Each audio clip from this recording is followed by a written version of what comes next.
What's up? Welcome to episode 39 of the unofficial NCLEX podcast. The title of this episode and the point that we need to remember for the NCLEX is to provide care within the legal scope of practice. So, really important.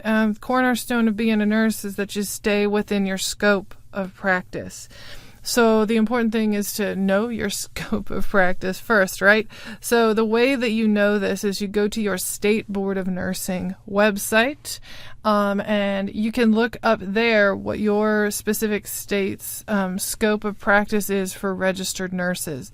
Just as an example, I put the Texas Board of Nursing scope of practice in there, just so you could have just an example.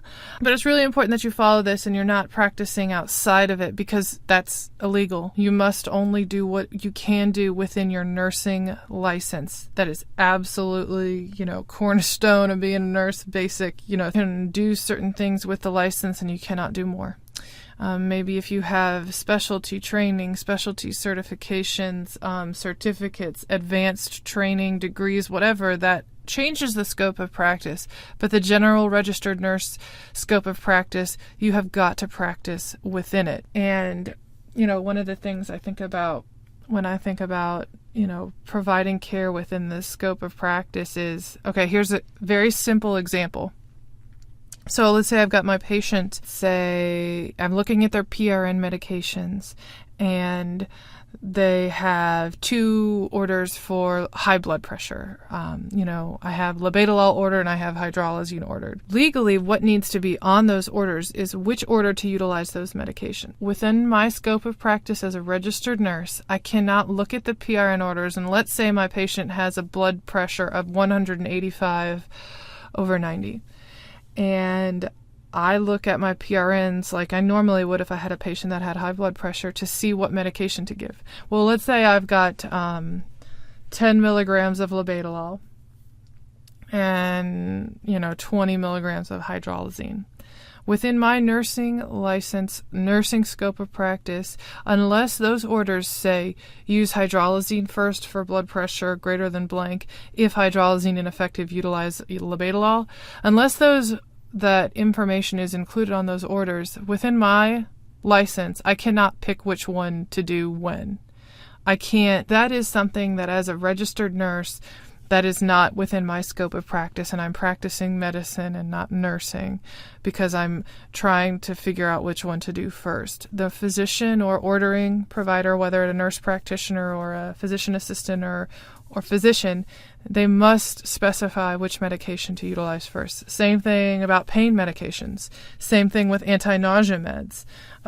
That's just kind of a really basic example. Various things like I can't, within my scope of practice, staple a patient's suture closed. I've had a patient have a suture on their head from a craniotomy, and it was bleeding a bunch, and you could tell it just needed one staple, man, to close it together. But I can't do that. That's not within my scope of practice as a nurse. And I was, calling the physician to say, hey, the patient is, look, the incision's coming open a bit. It really looks like he needs a staple. And the physician could not understand why I couldn't just stick a staple in there and why their PA had to drive all the way in to go put a staple in. And it's like, I can't do that legally as a nurse. I can't staple a patient's head closed. Like, that's not something I'm comfortable doing. And we can fight this tooth and nail, but I'm not doing it.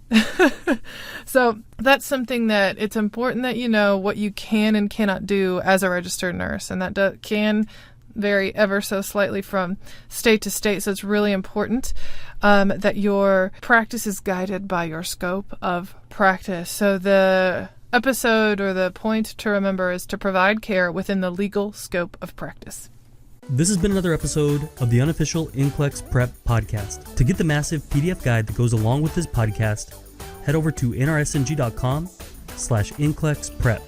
That's nrsng.com/NCLEX-Prep. That's a free download that you can take with you anywhere, and you can basically have this podcast in text format.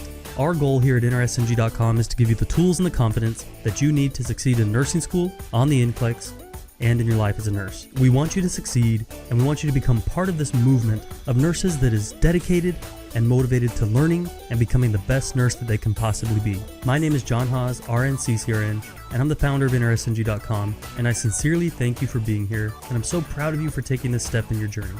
Now you know what time it is now. It's time to go out and be your best self today. Happy nursing.